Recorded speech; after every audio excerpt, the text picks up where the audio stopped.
Hello everyone, welcome back to Z academy. आज हम लोग कवर करने वाले हैं मोस्ट इम्पोर्टेंट 35 क्वेश्चन जो हमारे हिस्ट्री से संबंधित हैं। कह सकते हैं कि संपूर्ण हिस्ट्री का निचोड़ आज की क्लास में हम लोग कवर करेंगे। देखिए, अगर हमारा कोई भी एग्जाम है उसमें हिस्ट्री का पोर्शन है तो आज की क्लास से आपके 2 नंबर पक्के होने वाले हैं यहाँ से। तो चलिए क्लास को प्रारंभ करते हैं।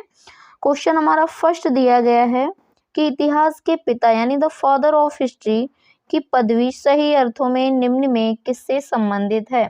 ऑप्शन सारे स्क्रीन पर दिख रहे हैं। ऑप्शन ए है हेरोडोटस, बी है यूरिपिडिज, सी है थ्यूसिडाइडिस और डी है सुकरात। तो सही अर्थों में यानी द फादर ऑफ हिस्ट्री की पदवी किसे प्राप्त है, तो हमारा राइट आंसर हो जाएगा ऑप्शन ए यानी हेरोडोटस को हम लोग इतिहास के पिता यानी द फादर ऑफ हिस्ट्री के नाम से जानते हैं। चलिए इसी क्रम में हमारा सेकंड क्वेश्चन दिया गया है कि त्रिपिटक धर्म ग्रंथ है किसका है, ये आपको बताना है। ऑप्शन सारे दिए गए हैं। जैनों का, बी है बौद्धों का, सी है सिखों का और डी है हिंदुओं का। क्वेश्चन में हमसे पूछा गया है कि जो त्रिपिटक ही धर्म ग्रंथ है ये किससे संबंधित है, तो हमारा राइट आंसर हो जाएगा ऑप्शन बी यानी ये धर्म ग्रंथ बौद्धों से संबंधित है। याद रखना है, कई बार ये क्वेश्चन एग्जाम में ट्रेंड हो चुका है कि बौद्धों का धर्म ग्रंथ कौन सा है, तो त्रिपिटक है। अब देखिए, बौद्धों से संबंधित कुछ फैक्ट हम जान लेते हैं। जैसे कि फर्स्ट हमारा पॉइंट रहेगा कि बौद्ध धर्म के संस्थापक कौन हैं, तो बौद्ध धर्म के संस्थापक हो जाएंगे गौतम बुद्ध। याद रखना है, सीधा सीधा क्वेश्चन हमारे एग्जाम में दिया जाता है कि बौद्ध धर्म के संस्थापक बताइए, तो गौतम बुद्ध को बौद्ध धर्म का संस्थापक माना जाता है। एक पॉइंट हमारा गौतम बुद्ध से संबंधित और इम्पोर्टेंट बनता है, क्या है कि एशिया का ज्योतिपुंज किसे कहा जाता है। मोस्ट इम्पोर्टेंट फैक्ट है, इसको हम लोग स्टार में नोट करेंगे कि एशिया का ज्योतिपुंज, ठीक है, एशिया का ज्योतिपुंज किसे कहा जाता है, तो गौतम बुद्ध को एशिया का ज्योतिपुंज कहा जाता है। और कुछ फैक्ट इंपॉर्टेंट रहते हैं, जैसे कि क्वेश्चन दे दिया जाता है कि गौतम बुद्ध का जन्म कहाँ हुआ था, तो लुम्बिनी वन में हुआ था। मृत्यु की अगर बात की जाती है तो कुशीनगर में मृत्यु हुई थी। तो इतने फैक्ट जो भी इम्पोर्टेंट थे पॉइंट वो हम लोग कवर कर चुके हैं कि त्रिपिटक धर्म ग्रंथ ये बौद्धों का है और बौद्ध धर्म के संस्थापक गौतम बुद्ध हैं और इनको एशिया का ज्योतिपुंज कहा जाता है। ये फैक्ट हमारा सबसे ज़्यादा इम्पोर्टेंट रहता है। क्वेश्चन नंबर थर्ड पर आते हैं, क्या है कि कल्हड़ की पुस्तक का नाम क्या है। ऑप्शन दिए गए हैं अर्थशास्त्र, इंडिका, पुराण और राजतरंगिणी। इसमें देखिए, जो कल्हड़ ये दिए गए हैं ये लेखक हैं और इनकी पुस्तक का नाम हमें बताना है, तो हमारा राइट आंसर हो जाएगा ऑप्शन डी यानी राजतरंगिणी। ये कल्हड़ की पुस्तक है, ठीक है, किनकी है, कल्हड़ की पुस्तक है राजतरंगिणी। अब और जो ऑप्शन दिए गए हैं उनसे संबंधित भी पॉइंट जान लेते हैं। जैसे कि ऑप्शन ए दिया गया है अर्थशास्त्र, तो सभी प्यारे साथियों को ये आंसर आ रहा होगा कि अर्थशास्त्र ये किसकी पुस्तक है, तो चाणक्य की पुस्तक है। किसकी है, चाणक्य की पुस्तक है। ऑप्शन बी हमारा है इंडिका, तो ये मेगस्थनीज की पुस्तक है। किसकी है, मेगस्थनीज की पुस्तक कौन सी है, इंडिका है। पुराण, तो आप लोग कमेंट कीजिएगा एक बार कि पुराणों की संख्या कितनी है, तो पुराणों की संख्या है 18। अगर यहाँ पर क्वेश्चन दे दिया जाता, आपको ये ना दिया जाता कि पुराणों की संख्या बताइए, क्वेश्चन अलग दे दिया जाता कि सबसे प्राचीन पुराण हमें बताइए, जिस प्रकार से क्वेश्चन हमारा दे दिया जाता है वेदों में कि सबसे प्राचीन वेद बताइए, अगर उसी के अकॉर्डिंग आपको ये क्वेश्चन दे दिया जाता है कि सबसे प्राचीन पुराण कौन सा है, तो कौन सा हो जाएगा, मत्स्य पुराण। याद रखना है, सबसे प्राचीन पुराण मत्स्य पुराण हो जाएगा और पुराणों की संख्या है 18। तो सारे पॉइंट हमारे कवर हो गए हैं। कल्लड़ की पुस्तक राजतरंगिणी हो जाएगी। अर्थशास्त्र ये चाणक्य की पुस्तक है। इंडिका ये मेगस्थनीज की पुस्तक है। पुराण हमारे टोटल काउंटिंग में है 18 और सबसे प्राचीन पुराण है मत्स्य पुराण। इसी क्रम में हमारा नेक्स्ट क्वेश्चन दिया गया है। क्वेश्चन नंबर 4 कह रहा है कि अष्टाध्यायी किसके द्वारा लिखी गई है।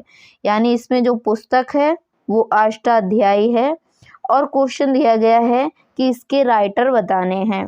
ऑप्शन ए है वेद व्यास, बी है पाणिनि, सी है सुखदेव और डी है वाल्मीकि। तो हमारा राइट आंसर क्या हो जाएगा, ऑप्शन बी, यानी पाणिनि के द्वारा अष्टाध्यायी पुस्तक लिखी गई है। याद रखना है। अब जो हमारे ऑप्शन दिए गए हैं उनको भी जान लेते हैं। जैसे कि ऑप्शन हमारा ए दिया गया है वेद व्यास, तो वेद व्यास ने महाभारत की रचना की है। इम्पोर्टेंट फैक्ट है, किसकी रचना की है, महाभारत की। तो कभी क्वेश्चन दिया जाता है कि महाभारत के रचनाकार या महाभारत के लेखक बताइए, तो वेद व्यास हो जाएंगे। ऑप्शन डी दिया गया है हमारा वाल्मीकि, तो वाल्मीकि के द्वारा रामायण ग्रंथ लिखा गया है। ठीक है, इतने फैक्ट हमारे इम्पोर्टेंट थे कि अष्टाध्यायी के लेखक पाणिनि हो जाएंगे। वेद व्यास ये महाभारत के लेखक हैं। रामायण किसके द्वारा लिखी गई है, तो वाल्मीकि के द्वारा लिखी गई है। हमारा राइट आंसर हो गया option B Panini. Next question पर आते हैं। क्वेश्चन नंबर 5 दिया गया है कि मोहनजोदड़ो कहाँ स्थित है। जो हमारा ये मोहनजोदड़ो है ये एंसाइंट यानी प्राचीन हिस्ट्री में आता है। तो बताइए जो मोहनजोदड़ो है ये कहाँ स्थित है। ऑप्शन ए है पंजाब, सिंध, गुजरात और उत्तर प्रदेश। तो किस राज्य में स्थित है, तो हमारा राइट आंसर हो जाएगा ऑप्शन बी, यानी सिंध यहाँ पर स्थित है मोहनजोदड़ो। अब देखिए ये सिंध है कहाँ, तो पाकिस्तान के सिंध प्रांत में स्थित है। सिंध ये एक राज्य है और ये किस देश का राज्य है, तो पाकिस्तान का राज्य है और यहीं पर मोहनजोदड़ो स्थित है। कभी क्वेश्चन दिया जाता है कि जो मोहनजोदड़ो स्थान है इसके खोजकर्ता कौन है, तो राखालदास बनर्जी हैं। कौन है, राखालदास बनर्जी। और इन्होंने खोज कब की थी, तो 1922 में यानी 1922 ईस्वी में राखालदास बनर्जी के द्वारा मोहनजोदड़ो की खोज की गई थी। और वर्तमान समय में मोहनजोदड़ो ये पाकिस्तान के सिंध प्रांत में स्थित है।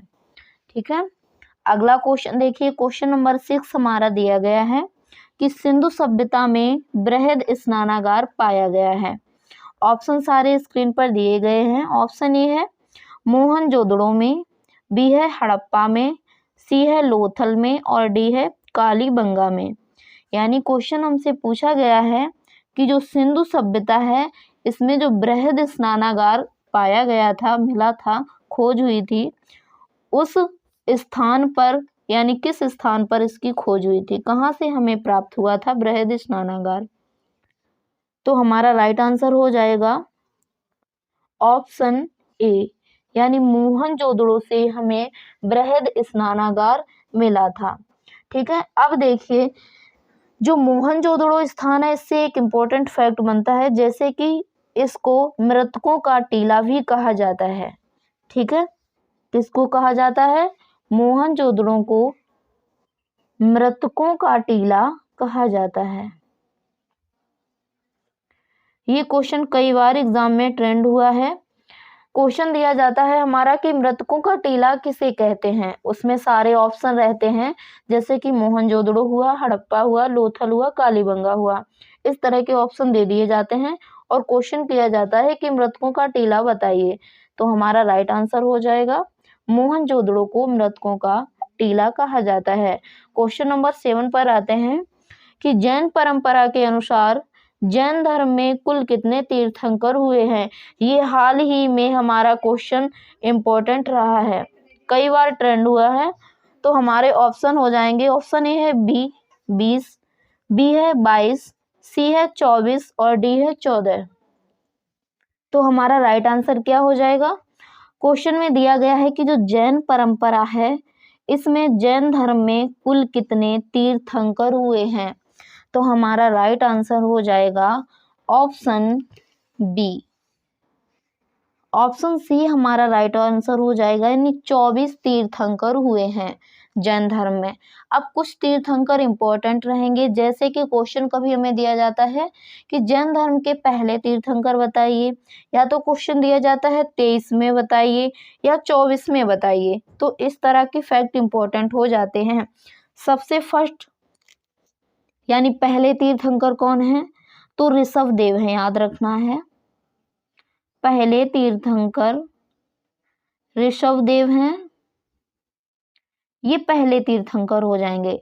नेक्स्ट हमारा क्वेश्चन दिया जाता है कि 23वें तीर्थंकर बताइए, तो पार्श्वनाथ हो जाएंगे। ठीक है, 23वें तीर्थंकर कौन से हैं? पार्श्वनाथ हो जाएंगे।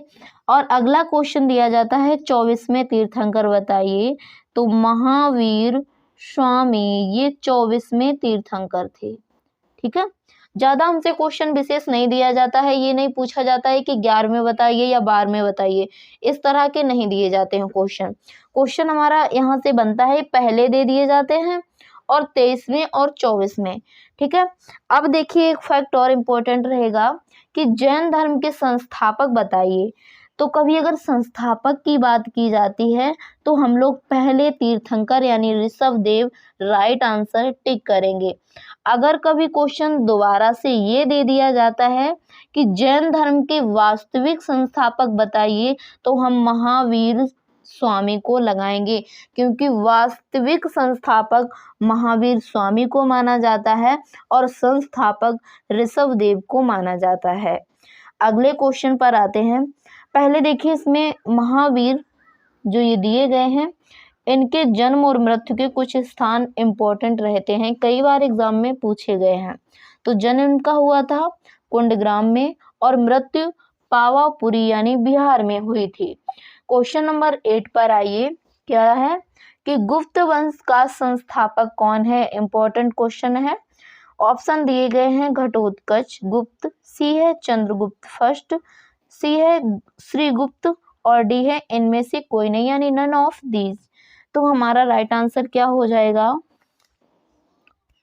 हमारा राइट आंसर हो जाएगा ऑप्शन सी, यानी गुप्त वंश का संस्थापक श्रीगुप्त को माना जाता है।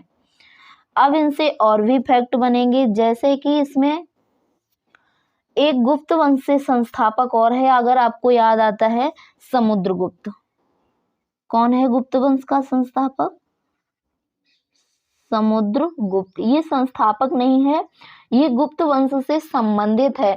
और समुद्रगुप्त, इससे बहुत ही इंपॉर्टेंट पॉइंट हमारे एग्जाम में पूछे जाते हैं, जैसे कि भारत का नेपोलियन किसे कहा जाता है? तो समुद्रगुप्त को कहा जाता है। क्या कहा जाता है? भारत का नेपोलियन, याद रखना है, भारत का नेपोलियन समुद्रगुप्त को कहा जाता है। और एक फैक्ट और बनता है इसमें, नेपोलियन से संबंधित आपको याद रखना है, भारत के अगर नेपोलियन की बात की जाती है तो हम लोग समुद्रगुप्त लगाएंगे। अगर ईरान के नेपोलियन की बात की जाती है, ध्यान दीजिएगा, ईरान का नेपोलियन किसे कहा जाता है? तो ईरान का नेपोलियन कहा जाता है नादिर शाह को। ठीक है, नादिर शाह को ईरान का नेपोलियन कहा जाता है। इतने फैक्ट हमारे इम्पोर्टेंट हो जाते हैं। तो गुप्त वंश का संस्थापक श्री गुप्त टिक करेंगे। गुप्त वंश से संबंधित एक शासक हुआ है समुद्रगुप्त, जिसको भारत का नेपोलियन कहा जाता है। अगर ईरान के नेपोलियन की बात की जाती है तो नादिर शाह को ईरान का नेपोलियन कहा जाता है। चलिए इसी क्रम में क्वेश्चन नंबर 9 पर आते हैं कि तराइन की पहली लड़ाई 1911 ईस्वी में निम्न में से किसके बीच हुई थी। कई बार ये क्वेश्चन एग्जाम में दिया गया है कि तराइन की पहली लड़ाई कब हुई थी, तो 1191 में हुई थी। अब हमारा क्वेश्चन दोबारा से ये पूछा गया है कि ये किसके बीच हुई थी, यानी किन किन राजाओं के मध्य हुई थी। तो हमारा राइट आंसर हो जाएगा ऑप्शन बी, यानी मुहम्मद गौरी और पृथ्वीराज चौहान के बीच तराइन की पहली लड़ाई 1191 ईस्वी में हुई थी। अब कुछ इसमें और पॉइंट जान लीजिए, जैसे कि पहली लड़ाई हुई थी 1191 ईस्वी में, और ये किसके मध्य हुई थी, तो मुहम्मद गौरी और पृथ्वीराज चौहान के मध्य हुई थी। अगर यहीं पर हम दूसरी लड़ाई की बात करते हैं तो ये पृथ्वीराज चौहान और मुहम्मद गौरी के बीच दोबारा हुई। देखिए इसमें क्या हुआ था, इसमें जब पहली लड़ाई में मोहम्मद गौरी और पृथ्वीराज चौहान के बीच हुई तो इसमें गौरी हार गया था, याद रखना है, गौरी हार गया था। और दूसरी बार मोहम्मद गौरी फुल तैयारी यानी पूरी तैयारी के साथ आया और उसने पृथ्वीराज चौहान को हरा दिया दूसरी लड़ाई में। ठीक है, पहली लड़ाई में मोहम्मद गौरी हार गया था और पृथ्वीराज चौहान विजयी हुए थे। तो उसके बाद जो मोहम्मद गौरी है ये फुल तैयारी के साथ आया दूसरी लड़ाई में, और दूसरी लड़ाई 1192 को हुई थी, यानी एक साल बाद ही दूसरी लड़ाई हुई थी तराइन की, और इसमें मोहम्मद गौरी जीत गया था और पृथ्वीराज चौहान हारा गया था। ठीक है, चलिए क्वेश्चन नंबर 10 पर आते हैं कि विजयनगर साम्राज्य की स्थापना कब हुई। इम्पोर्टेंट क्वेश्चन है हमारा, कई बार एग्जाम में दिया गया है। ऑप्शन ए है 1336 ईस्वी में, बी है 1347 ईस्वी में, सी है 1206 ईस्वी में, और डी है 1526 ईस्वी में। तो जो विजयनगर साम्राज्य है इसकी स्थापना कब हुई थी, तो हमारा राइट आंसर हो जाएगा ऑप्शन ए, यानी 1336 ईस्वी में विजयनगर साम्राज्य की स्थापना की गई थी। अब देखिए इसकी स्थापना तो हमने जान ली है कि इस सन में हुई थी। अगर क्वेश्चन दोबारा से हमसे ये पूछा जाता है कि किसके द्वारा विजयनगर साम्राज्य की स्थापना की गई है, तो हरिहर और बुक्का नाम के दो भाई थे, इन्होंने ही विजयनगर साम्राज्य की स्थापना की थी। और स्थापना के समय मोहम्मद बिन तुगलक इसका शासन था। ठीक है, तो कभी क्वेश्चन दिया जाता है कि किसके शासनकाल के समय विजयनगर साम्राज्य की स्थापना हुई थी, तो मोहम्मद बिन तुगलक, याद रखना है, मोहम्मद बिन तुगलक के शासनकाल में विजयनगर साम्राज्य की स्थापना हुई थी, और हुई थी 1336 ईस्वी में।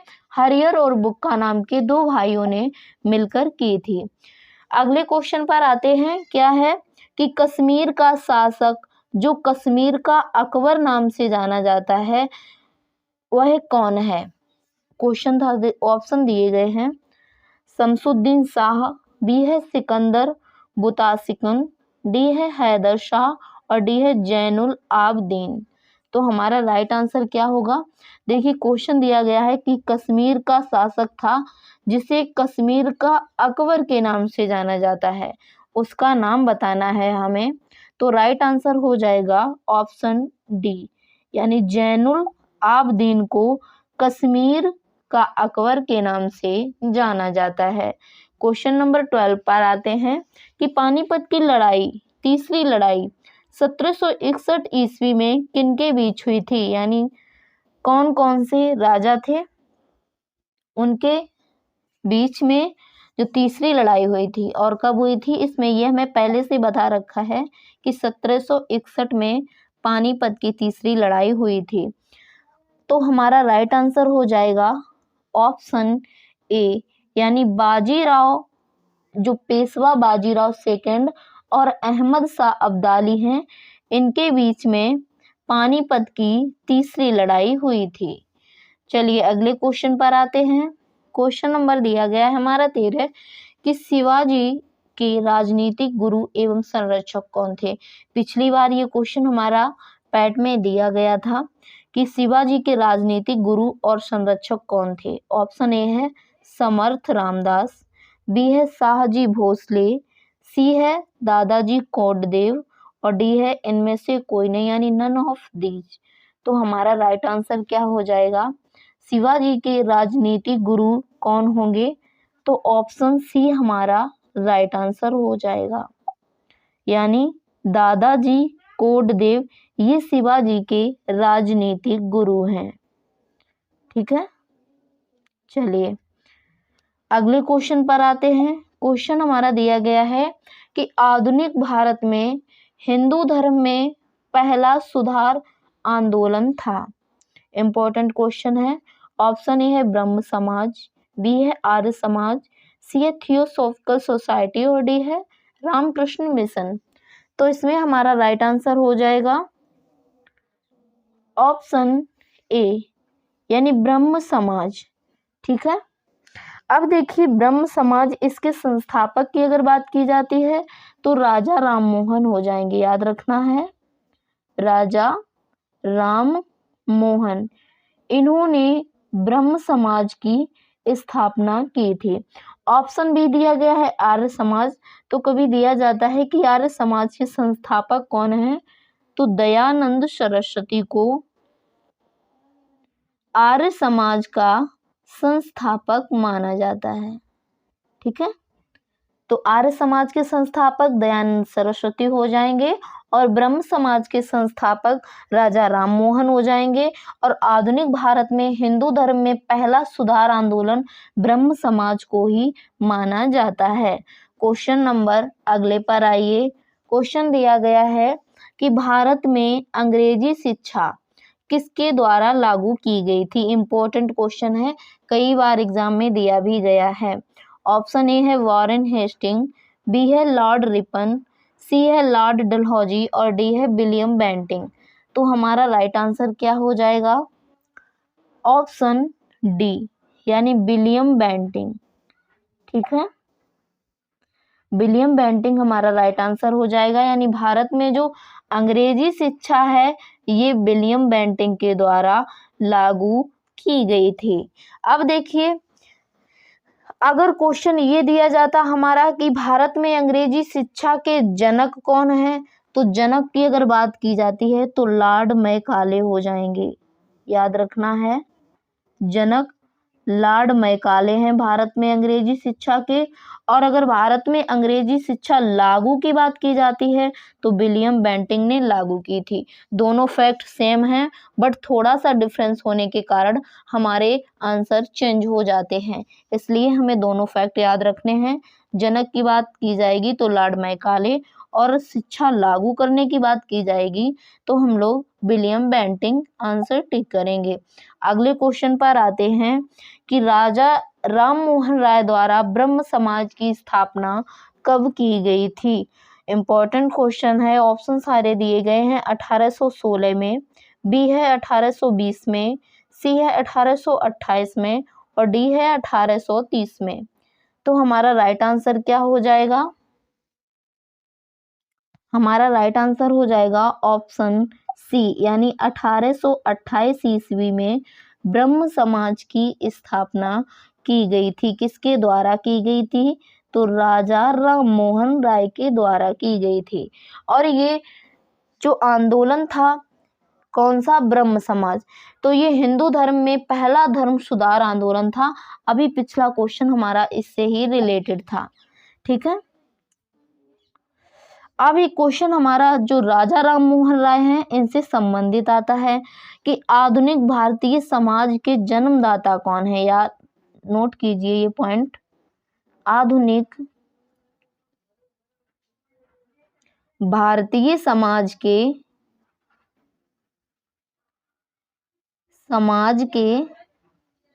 जन्मदाता कौन है, तो राजा राम मोहन राय, इनको आधुनिक भारतीय समाज का जन्मदाता कहा जाता है। तो ब्रह्म समाज की स्थापना राजा राम मोहन राय के द्वारा 1828 ईस्वी में की गई थी। ठीक है।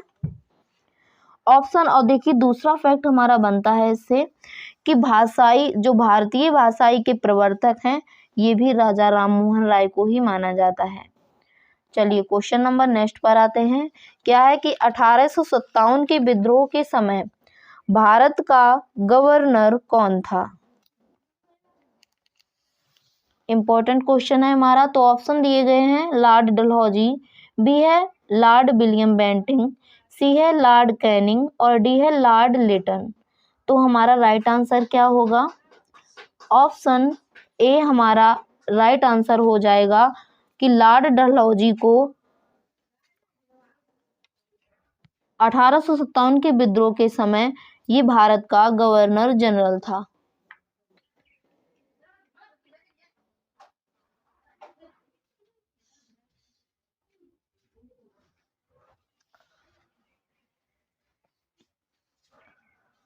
ऑप्शन इसमें हमारा बी दिया गया है, लॉर्ड विलियम बेंटिंग। तो भारत के प्रथम गवर्नर जनरल किसे कहा जाता है? लॉर्ड विलियम बेंटिंग को कहा जाता है भारत का प्रथम गवर्नर जनरल। और ऑप्शन हमारा इसमें दिया गया है, देखिए जो लॉर्ड विलियम बेंटिंग है ये भारत के प्रथम गवर्नर जनरल हैं, और बंगाल के पहले गवर्नर जनरल कौन है? तो वारेन हेस्टिंग हैं। ठीक है। लॉर्ड विलियम बेंटिंग ये भारत के प्रथम गवर्नर जनरल हैं, और अगर बंगाल के प्रथम गवर्नर जनरल की बात की जाती है तो वारेन हेस्टिंग हो जाएंगे। कौन हो जाएंगे? Warren Hasting. ये बंगाल के प्रथम गवर्नर जनरल हो जाएंगे। नेक्स्ट क्वेश्चन हमारा दिया गया है कि भारतीय राष्ट्रीय आंदोलन के 1885 से 1905 की अवधि को क्या कहा जाता है? ऑप्शन ए है उदारवादी चरण, बी है अग्रवादी चरण, सी है हमारा गांधी युग और डी है इनमें से कोई नहीं। तो हमारा राइट आंसर हो जाएगा ऑप्शन ए, यानी उदारवादी चरण कहा जाता है। जो भारतीय राष्ट्रीय आंदोलन था 1885 से लेकर 1905 तक, इसमें जो काल रहा है बीच का, इसको उदारवादी चरण के नाम से जाना गया है। नेक्स्ट क्वेश्चन पर आते हैं कि भारतीय राष्ट्रीय कांग्रेस की पहली बैठक किस शहर में हुई थी?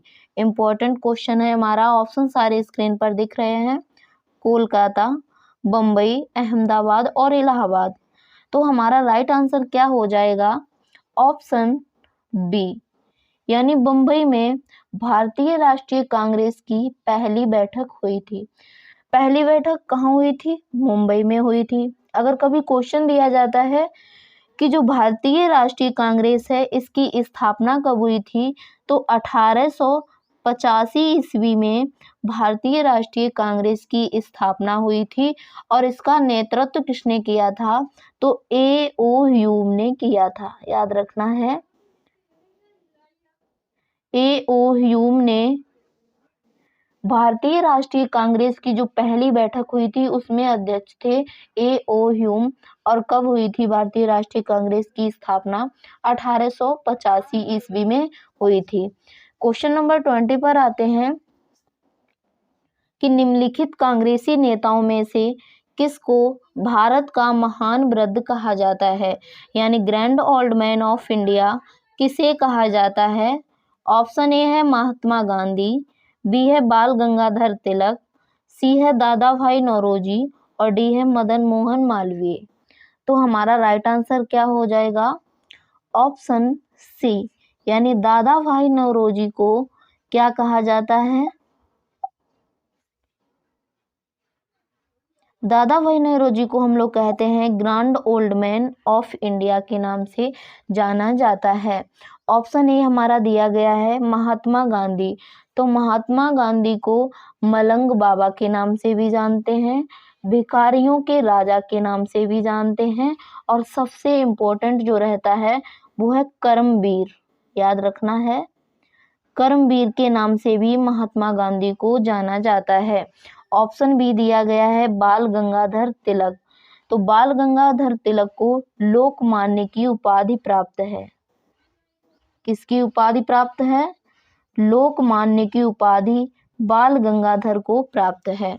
तो कभी क्वेश्चन दिया जाता है कि लोकमान्य किसे कहते हैं? बाल गंगाधर तिलक को कहते हैं। Grand old man of India किसे कहा जाता है? तो दादा भाई नौरोजी को कहा जाता है। कर्मवीर किसे कहा जाता है? महात्मा गांधी को कहा जाता है। नेक्स्ट क्वेश्चन पर आइए कि किस गवर्नर जनरल के कार्यकाल के दौरान भारतीय राष्ट्रीय कांग्रेस बनी थी? इंपॉर्टेंट क्वेश्चन है। ऑप्शन सारे स्क्रीन पर दिख रहे हैं, जैसे कि ऑप्शन ए है लॉर्ड रिपन, बी है विलियम बेंटिंग, सी है लॉर्ड डफरिन और डी है लॉर्ड कर्जन। तो हमारा राइट आंसर क्या होगा? तो हमारा राइट आंसर हो जाएगा ऑप्शन सी, यानी लॉर्ड डफरिन को गवर्नर जनरल के कार्यकाल के दौरान भारतीय राष्ट्रीय कांग्रेस बनी थी। उस समय गवर्नर जनरल लॉर्ड डफरिन थे, तो कांग्रेस की स्थापना इसी समय की गई थी। नेक्स्ट क्वेश्चन पर आते हैं। क्वेश्चन नंबर 22 हमारा दिया गया है कि a nation in the making नामक पुस्तक किसने लिखी है? इंपॉर्टेंट क्वेश्चन हमारा दिया गया है। ऑप्शन ए है दीनबंधु मित्रा, सी है बाल गंगाधर तिलक, डी है सुरेंद्रनाथ बनर्जी और डी है सुभाष चंद्र बोस। तो हमारा राइट आंसर क्या होगा? इसमें देखिए पुस्तक दी गई है, पुस्तक का नाम क्या है? A nation in the making, ये पुस्तक है और इसके लेखक हमसे पूछे गए हैं। तो हमारा राइट आंसर हो जाएगा ऑप्शन सी, यानी सुरेंद्रनाथ बनर्जी। इन्होंने a nation in the making नामक पुस्तक लिखी है। नेक्स्ट क्वेश्चन पर आते हैं। अगला क्वेश्चन हमारा दिया गया है कि भारतीय क्रांति की जननी यानी मदर ऑफ इंडिया किसे कहा जाता है? ऑप्शन ए है श्रीमती एनी बेसेंट, बी है स्नेहलता वाडेकर, सी है सरोजनी नायडू और डी है मैडम भीखाजी रुस्तम कामा। तो हमारा राइट आंसर क्या होगा? ऑप्शन डी, यानी मैडम भीखाजी कामा को भारतीय क्रांति की जननी कहा जाता है, यानी mother of India revolution Bhikaji कामा को कहा जाता है। अब देखिए, अगर भारतीय क्रांति के पिता की बात की जाती, ये तो हो गई जननी, ठीक है। भारतीय क्रांति की जननी तो मैडम भीखाजी कामा को कहते हैं। अगर भारतीय क्रांति के पिता की बात की जाए तो पिता कहते हैं बाल गंगाधर तिलक को, याद रखना है, बाल गंगाधर तिलक को भारतीय क्रांति के पिता कहा जाता है। और भारतीय क्रांति की जननी तो मैडम भीखाजी कामा को कहते हैं। क्वेश्चन नंबर नेक्स्ट पर आइए कि गीता रहस्य नामक ग्रंथ किसके द्वारा लिखा गया है? ऑप्शन ए है महात्मा गांधी, बी है बाल गंगाधर तिलक, सी है विनोबा भावे और डी है गोपाल कृष्ण गोखले। तो हमारा राइट आंसर क्या हो जाएगा? यानी इसमें देखिए गीता रहस्य नामक ग्रंथ ये दिया गया है। क्वेश्चन दिया गया है कि इसके लेखक कौन है, यानी राइटर कौन है। तो हमारा राइट आंसर हो जाएगा ऑप्शन बी, यानी बाल गंगाधर तिलक को गीता रहस्य नामक पुस्तक बाल गंगाधर तिलक के द्वारा लिखी गई है। क्वेश्चन नंबर 25 पर आते हैं कि जय हिंद का नारा किसने दिया है? तो हमारा राइट आंसर हो जाएगा ऑप्शन ए, सभी लोग जानते हैं, बहुत ही सिंपल क्वेश्चन है हमारा, कि सुभाष चंद्र बोस ने जय हिंद का नारा दिया है। एक क्वेश्चन आपको कमेंट बॉक्स करना है एक क्वेश्चन का आंसर कि दिल्ली चलो का नारा किसने दिया है। जैसे ही इसमें सुभाष चंद्र बोस ने जय हिंद का नारा दिया है, वैसे ही एक नारा दिया गया है दिल्ली चलो। तो किसके द्वारा दिया गया है ये आप लोगों को कमेंट बॉक्स में कमेंट करके बताना होगा। अगला क्वेश्चन देखिए 26 हमारा दिया गया है कि किसने कहा था तुम मुझे खून दो मैं तुम्हें आजादी दूंगा? ऑप्शन ए है सुभाष चंद्र बोस, अरविंद घोष, सी है चंद्रशेखर आजाद और डी है भगत सिंह। तो हमारा राइट आंसर हो जाएगा ऑप्शन ए यानी सुभाष चंद्र बोस ने कहा है कि तुम मुझे खून दो और मैं तुम्हें आज़ादी दूंगा। ये नारा हमारी जो 1857 की क्रांति है उस समय का है। ठीक है, चलिए क्वेश्चन नंबर 27 दिया गया है कि देश बंधु की उपाधि संबंधित है, यानी जो इसमें ऑप्शन दिए गए हैं तो निम्न में से किसको देश बंधु की उपाधि प्राप्त है। देखिए क्वेश्चन जितना ही इजी है उतना ही डिफिकल्ट भी है, उलझाने वाला हमारा क्वेश्चन दिया गया है, इसलिए आंसर सही से करना है। तो हमारा राइट आंसर हो जाएगा ऑप्शन बी, देश बंधु की उपाधि ये चित्तरंजन दास को प्राप्त है, याद रखना है। और भी फैक्ट होते हैं, जैसे ये तो हो गया देश बंधु, तो ये चित्तरंजन दास हो जाएंगे। अगर यहाँ पर दीन बंधु दिया गया होता तो हमारा राइट आंसर क्या होता, एंड्रूज को। ठीक है, एंड्रूज को दीन बंधु की उपाधि प्राप्त है। लोकमान्य अभी हमने बताया बाल गंगाधर तिलक हो जाएंगे। अगर लोक नायक आती है तो याद रखना है, लोक नायक की अगर बात की जाती है तो जयप्रकाश नारायण हो जाएंगे। ठीक है, जयप्रकाश नारायण हो जाएंगे अगर बात आती है लोक नायक की। तो हमारा राइट आंसर हो गया ऑप्शन बी, देशबंधु के नाम से जाने जाते हैं चित्तरंजन दास। क्वेश्चन नंबर 28 पर आते हैं कि वर्ष 1919 में जलियांवाला बाग हत्याकांड कहां पर हुआ था। इजी सा क्वेश्चन है, आंसर कीजिए। ऑप्शन दिए गए हैं अमृतसर, नागपुर, चंडीगढ़ और कोलकाता। तो हमारा राइट आंसर हो जाएगा ऑप्शन ए। सभी लोग जानते हैं कि जलियांवाला बाग हत्याकांड अमृतसर में हुआ था। ठीक है, अब देखिए जो जलियांवाला बाग है इसकी स्थापना किसने की थी, कई बार ये क्वेश्चन एग्जाम में दिया गया है। जलियांवाला बाग इसकी स्थापना की थी गुरु रामदास ने। किसने की थी, गुरु रामदास ने जलियांवाले बाग की स्थापना की थी और ये सिख धर्म से संबंधित है। ठीक है, किससे संबंधित है, सिख धर्म से संबंधित है। नेक्स्ट क्वेश्चन पर आइए। क्वेश्चन नंबर 29 दिया गया है कि स्वतंत्र भारत के प्रथम महाराज्यपाल, जिसे हम लोग कहते हैं गवर्नर जनरल भी कह सकते हैं और उसको ही कहते हैं महाराज्यपाल, तो स्वतंत्र भारत के पहले गवर्नर जनरल कौन थे, इस प्रकार से आप लोग आंसर कीजिए। तो हमारा राइट आंसर हो जाएगा ऑप्शन बी, यानी लॉर्ड माउंटबेटन को स्वतंत्र भारत का पहला गवर्नर जनरल कहा जाता है। और भी फैक्ट जानिए, जैसे कि ऑप्शन सी दिया गया है सी राजगोपालाचारी, तो ये स्वतंत्र भारत के पहले भारतीय गवर्नर जनरल हैं। याद रखना है, क्वेश्चन हमारा चेंज हो चुका है। पहले क्वेश्चन दिया गया है कि स्वतंत्र भारत के प्रथम गवर्नर जनरल, तो हम लॉर्ड माउंटबेटन लगाएंगे। अगर क्वेश्चन दिया जाता है स्वतंत्र भारत के पहले भारतीय गवर्नर जनरल, तो हमारा राइट आंसर हो जाएगा सी राजगोपालाचारी। प्रथम राष्ट्रपति डॉक्टर राजेंद्र प्रसाद हो जाएंगे। ठीक है, स्वतंत्र भारत के प्रथम राष्ट्रपति डॉक्टर राजेंद्र प्रसाद हो जाएंगे। नेक्स्ट क्वेश्चन पर आते हैं कि आनंद मठ के लेखक, जो आनंद मठ इसमें है इसके लेखक कौन हैं। ऑप्शन सारे दिए गए हैं, रविंद्रनाथ टैगोर, बंकिम चंद्र चटर्जी, सरोजनी नायडू और अरविंद घोष। तो हमारा राइट आंसर हो जाएगा ऑप्शन ए, यानी रविंद्रनाथ टैगोर। ये आनंद मठ, सॉरी इसमें हमारा आंसर सही हो जाएगा आनंद मठ, ये बंकिम चंद्र चटर्जी के द्वारा लिखा गया है। ठीक है, राइट आंसर है हमारा ऑप्शन बी। अब देखिए जो उसमें ऑप्शन ए दिया गया है रविंद्रनाथ टैगोर, इनकी एक बहुत ही महत्वपूर्ण पुस्तक है, उसका नाम क्या है, गीतांजलि।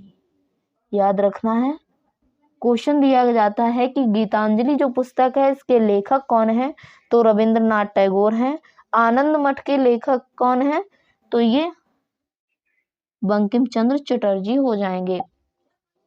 क्वेश्चन नंबर 31 हमारा दिया गया है कि निम्न में से किसे इस्पात का चौखटा यानी स्टील फ्रेम की संज्ञा दी गई है। ऑप्शन ए भारतीय नागरिक सेवा, बी है भारतीय राष्ट्रीय कांग्रेस, सी है स्वराज पार्टी और डी है इनमें से कोई नहीं। तो हमारा राइट आंसर हो जाएगा ऑप्शन ए। ये हमारा वन लाइनर क्वेश्चन है जो कि इम्पोर्टेंट रहता है। भारतीय नागरिक सेवा है, इसको इस्पात का चौखटा के नाम से यानी स्टील फ्रेम की संज्ञा दी गई है।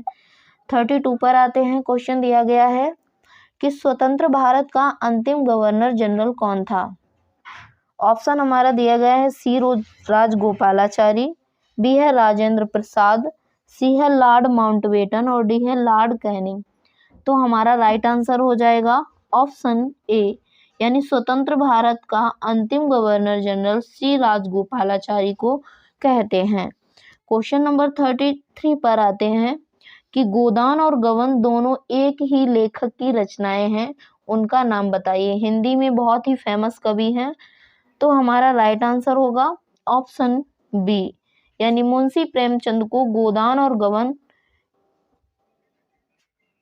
इन दोनों रचनाओं का लेखक कहा जाता है। दोनों ही रचनाएं बहुत ही इंपॉर्टेंट है हमारे। नेक्स्ट क्वेश्चन पर आइए। 34 हमारा क्वेश्चन दिया गया है कि बनारस हिंदू विश्वविद्यालय, जिसको हम लोग BHU के नाम से भी जानते हैं, इसके संस्थापक की बात की गई है क्वेश्चन में। ऑप्शन दिए गए हैं डॉक्टर राधाकृष्णन, बी है गांधी जी, सी है मदन मोहन मालवीय और डी है इनमें से कोई नहीं, यानी नन ऑफ दीज। तो हमारा राइट आंसर क्या हो जाएगा ऑप्शन सी, यानी मदन मोहन मालवीय को BHU के संस्थापक के रूप में जाना जाता है। बी से हो जाएगा बनारस, एच से हिंदू, बी से विश्वविद्यालय। ठीक है, अगले क्वेश्चन पर आते हैं। क्वेश्चन नंबर 35 यानी हमारा अंतिम क्वेश्चन है आज की क्लास का कि सेना के सुधार से जो लॉर्ड मैकाले है ये किससे संबंधित है। ऑप्शन ए है सेना के सुधार से, बी है सती प्रथा की समाप्ति से, सी है अंग्रेजी शिक्षा से और डी है स्थायी बंदोबस्त से। तो हमारा राइट आंसर हो जाएगा ऑप्शन सी, यानी अंग्रेजी शिक्षा से संबंधित है लॉर्ड मैकाले।